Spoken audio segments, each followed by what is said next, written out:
Now, you might think, well, Leo, but how do I know this is actually going to work? How do I know I'm not just going to waste a bunch of years doing this and get no results? What happens if I spend 3 years doing this and I never get my awakening? It's going to be just a waste of 3 years?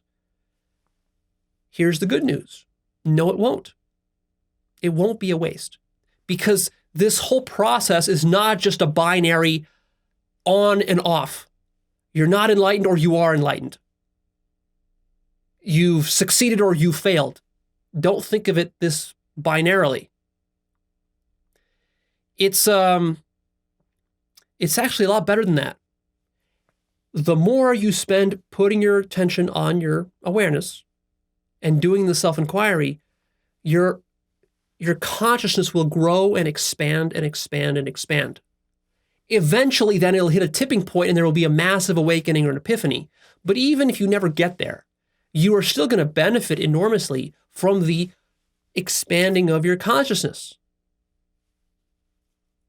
You will be more aware and more conscious in all of your activities in life, in business, in relationships, with your emotions. And that's very huge, because what's going to happen is you're going to create a separation from, like we were saying, the form and the formlessness. Even if you don't permanently detach the two, which is what we would call enlightenment, even if you get a little bit of separation, that's still going to help you enormously, because this separation means the difference between being fully absorbed in your negative emotions and suffering and not. It means that you're fully absorbed in your intimate relationships and your friendships and your career versus not. It means the difference between clinging and attachment versus healthy detachment.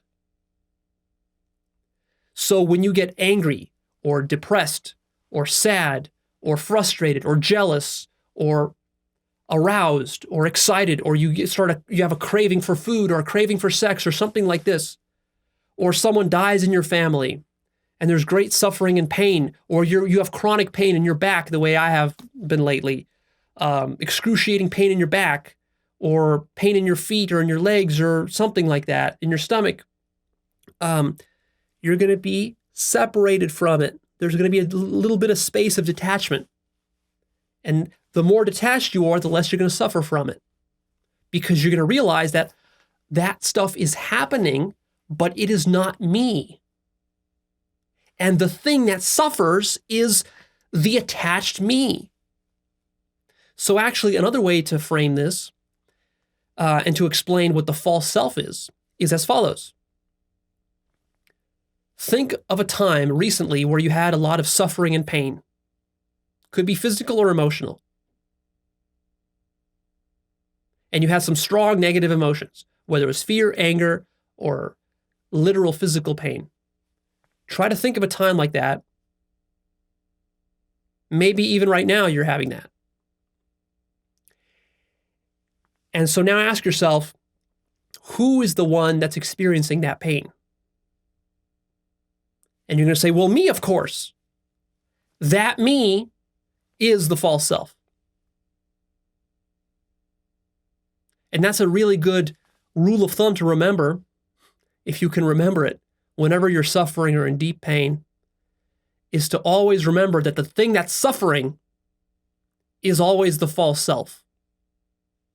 The true self doesn't suffer.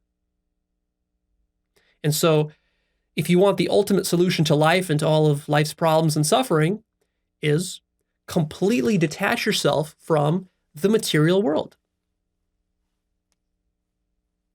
And then you won't suffer. But contrary to what many people think of like, well, Leo, but if I detach myself from the world, I'll detach myself from my relationships, from my children, from my spouse, from my coworkers, from the whole world. I'll detach myself. I'll be off in some sort of spiritual realm, and I'll be just like detached from reality. I'll be an airhead. I will not be able to feel emotions and beauty and joy anymore. And love, all of that will be gone. You're telling me to detach myself from all the beauty of the world. That's precisely wrong. Because remember, there's going to be a second turning. First, there's going to be a detachment. Then there's going to be a reintegration of full non-duality. When you're full non-duality, what you're going to have is you're going to have the best of both worlds. You're going to have all the full sensitivity of all the emotions that humans experience, but you will also simultaneously be detached from them all. And they will not cause you suffering.